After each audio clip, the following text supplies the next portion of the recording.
Welcome to a new edition of the Neon Jazz interview series with Canadian jazz saxophonist and educator Christine Jensen.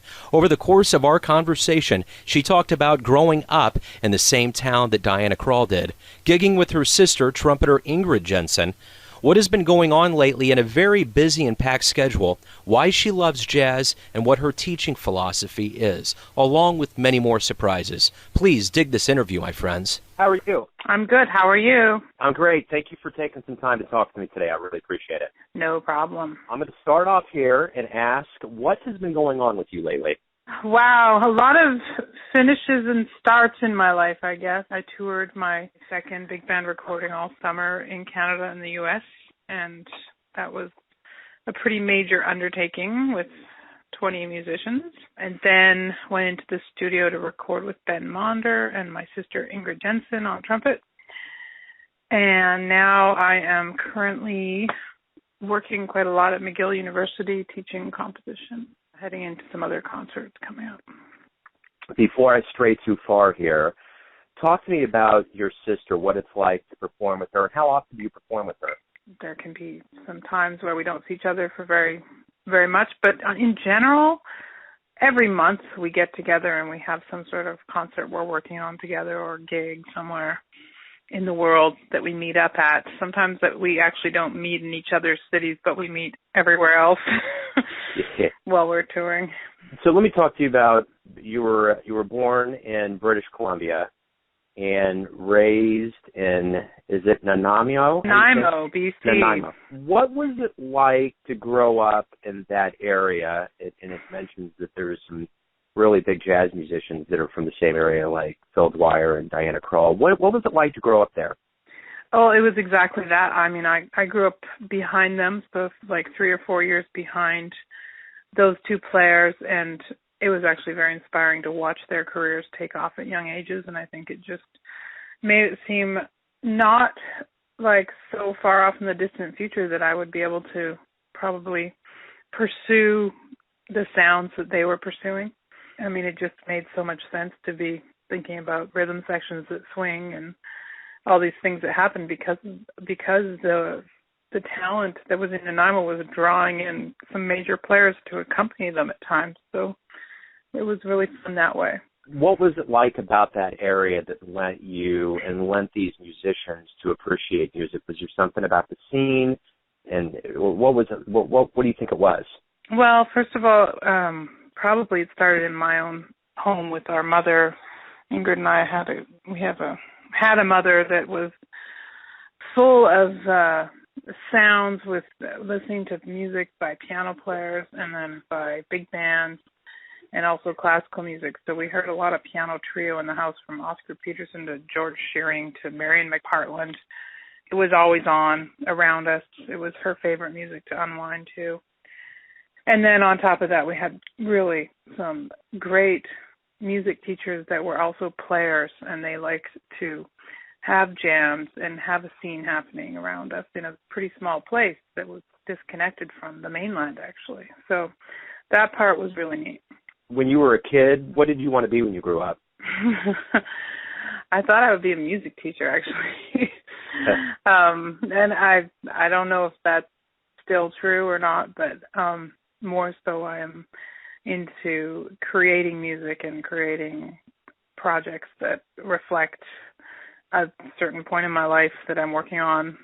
And then on top of that, I get to, I guess, pontificate about what I do and how I do it. So it's there, but I also thought, well, I'm going to play piano or I'm going to play saxophone. I was especially drawn to the piano for a long time, though, watching a saxophone. Well, yeah, and that was what I was going to ask. Why did you eventually land on the sax? Why is that the instrument of choice for you? Well, my sisters, one sister got the trumpet and one sister got the trombone, and they kind of decided for me that I would be playing saxophones when it came time to choose an instrument in grade 6. Moving on from there, I was sort of off and on the saxophone. I had really good teachers, but I still really, I think I wanted to break the code of what jazz was through the piano and the saxophone. So I finally figured out how to do voicings and tied all my sort of classical technique together with jazz. And then I went, okay, now I understand what it means to be an incredible piano player. And I think to find a unique voice, I'm going to actually pursue the saxophone. And it took me a long time to figure that out. But it was intimidating a bit to listen to people like Bill Evans and Oscar Peterson and their absolute fluency on their instruments, which is a common instrument, and finding their own sound. And I just found on the saxophone that I equally had as much fun working on that, and to this day I'm still working on it, just trying to find my own voice. What do you think that voice is? Miles Davis said it took a long time for him to find his inner voice. And what do you think your voice is when you're on stage? Really, the voice for me comes through the music I choose to play, and I have the freedom to do that as a jazz musician.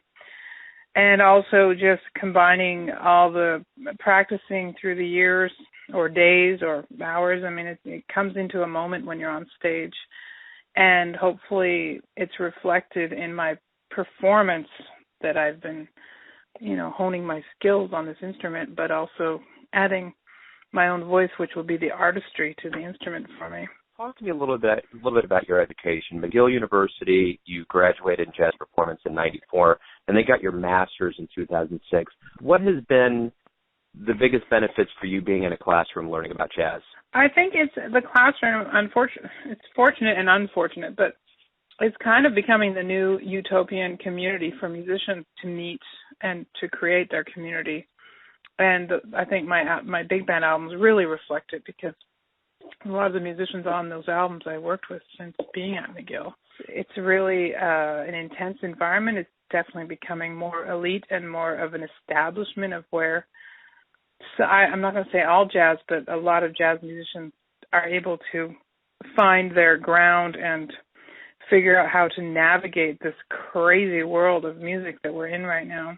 It's a safe place to be, but also it's a place of opportunity, which, I'd love to have lived on 42nd Street with Charlie Parker. That was another place of opportunity back then, but it's definitely changing that way. So there are those things, and also just a learning environment and combining a lot of classical techniques with jazz now, especially in composition, which I also feel that great leaders in this music that are contemporary players are generally composers as well now in jazz. We don't all get to just play a bunch of standards on a record these days and start our career that way. We have to actually come up with a very new spin on things. Well, it's interesting you mentioned Charlie, and he obviously put a very new spin on things with bebop and what he brought to the world, but he was also very much so a student of the classical music. What do you think that does? What do you think that does for the jazz brain to be kind of keyed into the classical side of things as well? I think it's important in the evolution of this music. I mean, you look at some of the top players right now, which include Vijay Iyer and some other really interesting points of view on the music, yet also presenting some heartfelt music as well. And to combine those two things is another very difficult balance to figure out. And I think, Charlie Parker's music probably didn't exactly make everyone happy when they first heard it, but eventually it became part of our language, and I think it's the same now with these new players and composers. So the one thing about your education is that you were kind of under the tutelage of Pat LaBarbera, Kenny Werner, Jim McNeely, Dick Oates, and Steve Wilson. What was it like to learn from folks that had so many years, so much mileage on their car at that point, and just being such big shots in the game? What did you learn from them? Oh, each one, I can't say I spent years with any of them, but I took lessons with all of them, and especially Pat, I see him, every couple of years, and it all goes back to me. He was a master of teaching the instrument of the saxophone, of playing jazz. Each of those players you mentioned have a different take on the approach to their instrument and the approach to their music. All of them, that's what they've taught me is this incredible, if you're going to be a musician, you have to be incredibly 100% into what you're doing. And if you have any doubts or any questions about the whole idea of this being your career, you might want to look around at some other options, because it's all really spending time with yourself and being honest with your sound and creating your sound and working on your sound, which includes your technique and your everything, to move forward with the music and hopefully, as I said, present your own voice in the music through your playing and your writing. So are you in Montreal? Yeah. Okay. All I ever hear about Montreal is kind of such a beautiful, magical city. How does living in an environment like that lend to you and your creativity? Well, it's a smaller city. It's not too far from New York, and we get a lot of New York players up here, actually, which helps, I think, presenting new points of view and inspiring us musicians. Also, there's a Canadian scene that kind of, it used to be a little stronger, but because of the sort of dissolution of sort of just the way we can tour or the way we can hear each other on the radio, it's a little bit dissolved these days, or even just labels being very supportive of getting the music out there. So everything's become a little more localized in a way, but also refined. And it's a smaller scene, like I said, but the schools really help. There's French schools and English schools here that are universities that produce really an interesting scene that goes into free and musique actuelle, or you can go into fusion. And everyone's a little tapped in on also the global scene as well, because it's a bit of a mosaic in not just Canada, but especially in Toronto and Montreal. We have a lot of Latin scenes fused in, like through Cuba and Haiti and going into Colombia and Peru. I'm actually meeting more and more of these musicians as well, so it's pretty interesting. So it says in your bio that you're at home performing in either small or large ensembles. What does that difference of size mean for you and the way you interact with them? There's a very big difference, actually. I like to think of it as my yin and yang. I just went through a huge amount of yang with the large ensemble, which is standing in front of a group of musicians and having quite a lot of control over the sort of development or evolution of a story with a piece. It's a lot more coming from the composer, and then with small group I find it's the opposite, where I get to actually just be in the moment, playing the music at a much larger amount of time spent playing rather than thinking in sort of about the development on the paper. So there's not as much paper actually playing small group, and I really get to be more of a performer with my instrument than with large ensemble, where I might play some solos, but overall I'm thinking about having a form evolve in front of me that tells a story coming from my perspective, I guess, whereas small group, the whole group kind of gets to tell all their own stories equally. Well, and it seems like things have worked out really well with, you won a 2011 Juno Award for Contemporary Jazz Album of the Year, and you got Quebec's Opus Award.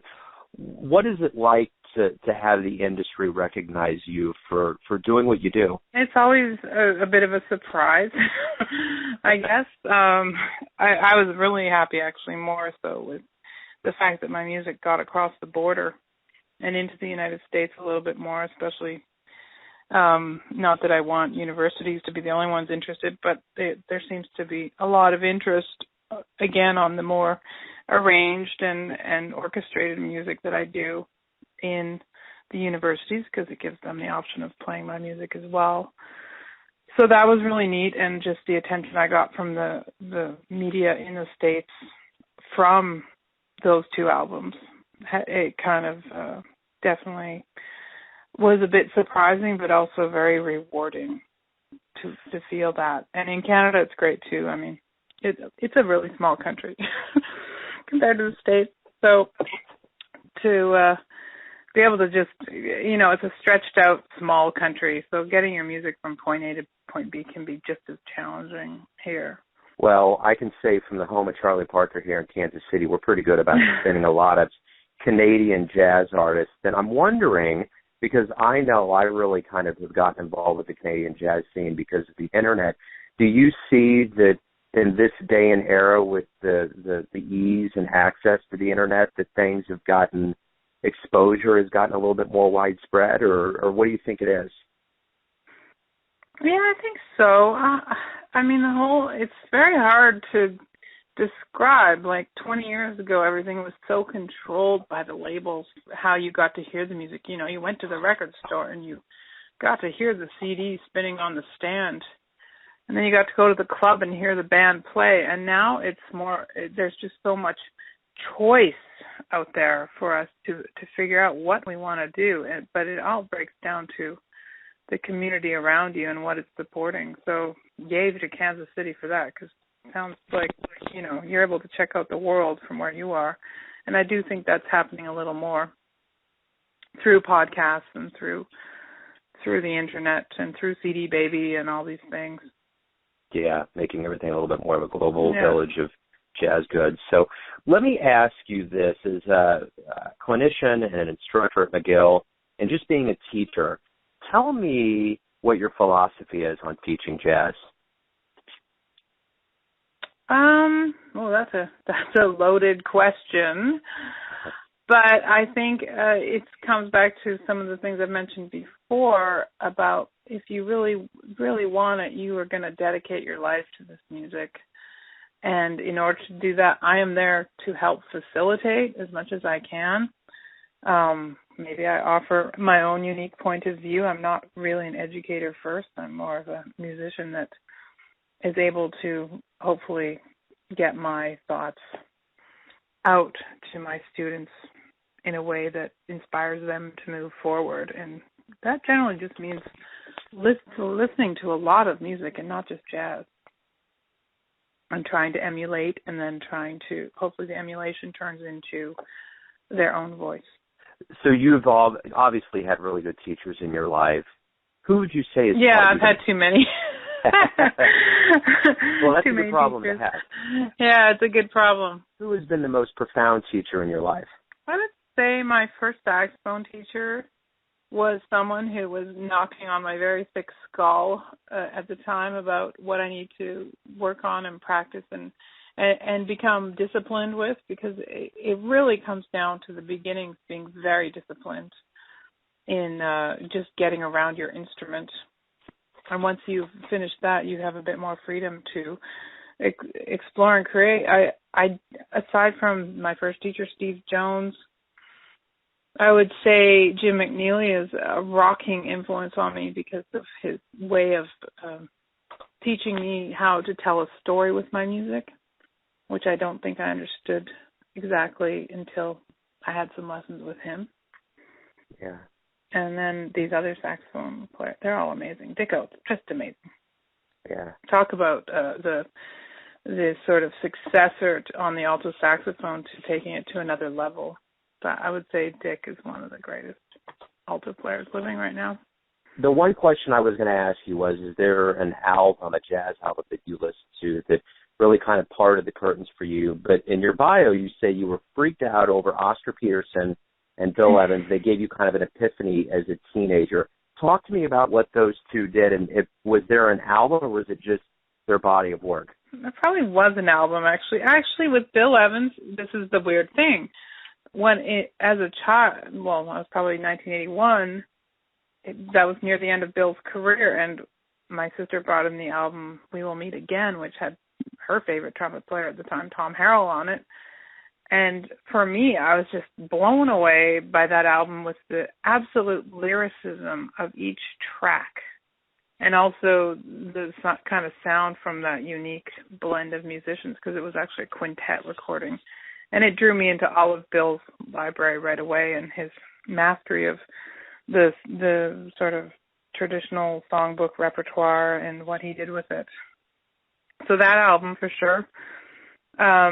Kind of a turning point for me was after university, hearing Ellis and Tom, the Jobim record. Those are two really big albums for me. On this track of nostalgia here with all of these artists and albums, if you could go back in time and you had a time machine and you could go see an artist at a venue, where would you go and who would you see?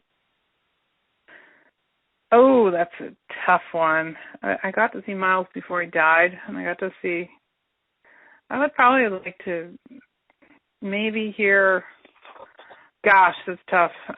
Probably I would go back to 42nd Street and hear Charlie Parker playing something crazy on one of those clubs, just throwing down. Or possibly also being able to spy on Gil Evans with his orchestra. He used to play at Sweet Basil all the time. I wish I could have heard some of that. I get kind of bespeckled by that with 18 and Vine when I go down there and see kind of the landscape of where the clubs used to be. Just to be a fly on the wall at one of those would be amazing. Yeah, it's funny how New York shifts around, and I've been very lucky to hear some. My sister and I used to go to Bradley's when I was still in first year university. I got to hear Michelle Petrucciani throw down, with the piano players that would all line up and just play. And I'm like, I just saw every piano player. That's amazing. So let me ask you this. What is the greatest thing about waking up every day for you? That I don't, I have a sweet little passion of listening to Rush Hour on the radio and having them describe the traffic, and I go, in general, I really don't have anything to do with this. I have no powers over it. I don't have to be in it. In general, I'm a short metro to work when I do go to work, and that part, and also just being able to get on airplanes and see some crazy parts of the world. That's really fun. And sharing my music with anyone that's interested. That's the best part of my day, and it is crazy how I get people from all over the world writing me about my music, so it's great. So speaking of fans, what was it like when you gave your autograph out for the first time? Oh, I don't know if I do that so much. I would say we were in Japan. My sister and I went in the 90s, and it was just so outrageous how fan crazy they are there about everything. So that was probably one of the only times where I've had that. Can I have your autograph? I get it sometimes with different festivals where it's kind of the thing. People come around with the programs and say, can I have your autograph? I'm like, can I talk to you? I never really talked to that many people. So you want my autograph? Let's talk. Yeah. Kind of thing. That's cool. Why do you love jazz? I love the freedom of jazz. I think it's, the other two areas I would have gone into would have been probably classical music or pop music, which I both love them both dearly, but both of them have a very strict regime on the stage where the music really, you rehearse it and rehearse it and rehearse it and you execute it perfectly, and that's the music. It's already done, whereas in jazz, we get to go on stage and every time it's like, man, where is it going to take us tonight? What are the musicians that I'm communicating with, where is our communication going to go? Sometimes it can be really bad. Sometimes it can be amazing. So a lot of people, as you go through life, you have your perception of who you are. Your sister has her perception of who you are. Your fans have their perception of who you are. Tell me who you think you are. Oh my gosh. Oh dear. I don't know who I am. That's why I'm doing this. Honestly, I feel like I'm not putting out recordings every year. It's taken me every 2 or 3 years to do an album of works, and then it goes through stages. I'm always going through stages, and within those stages, I'm also having to deal with how much time I have left with each stage. So sometimes I have to compose really fast. Sometimes I have to compose really slow. I have a 5-year-old daughter now, and that means that half my life is spent with her now, at least, because that's what I've chosen to add to my life. So now everything is changing all the time. And probably, how I think people think of me or my music, probably they think it's a little easy, but it's actually really hard to do some things that I do. And I think that part of it a challenge, and you just have to be organized. Unfortunately, that's one common thing between my life and anyone else's life is how organized you are, whether you're a musician or not. Absolutely. So let's say we talk in 20 years from now, and I ask you, first question, what's been going on? What are you going to want to tell me has happened? Gosh, in 20 years? I hope I'm still doing what I'm doing. I hope that my circle gets even wider with experiences I have with other musicians especially, whether it be outside of what we call jazz. Hopefully jazz will have either established or changed itself into another word, because it's getting pretty complex to describe. And maybe I'll have a house with one extra room now so that I can shut the door and be alone with my thoughts a little more easily. But aside from that, I don't know if anything should change that much. I'm very happy with where I'm at musically, playing even more. That's all. That's cool. Yeah, perfect. Christine, thank you for your time. Thank you for opening up about your career. I really appreciate it. Thanks for your really honest and prolific questions. Thank you. I'll go answer them completely differently next time. You have 20 years to feather it out. Thanks for listening and tuning in to yet another Neon Jazz interview, where we give you a bit of insight into the finest players in New York, Kansas City, Canada, and spots all over the world, giving fans all that jazz. And thanks to Christine for her music and her time. If you want to hear more interviews, go to Famous Interviews with Joe Dimino on the iTunes Store, or visit theneonjazz.blogspot.com for all things Neon Jazz. Until next time, enjoy the music, my friends.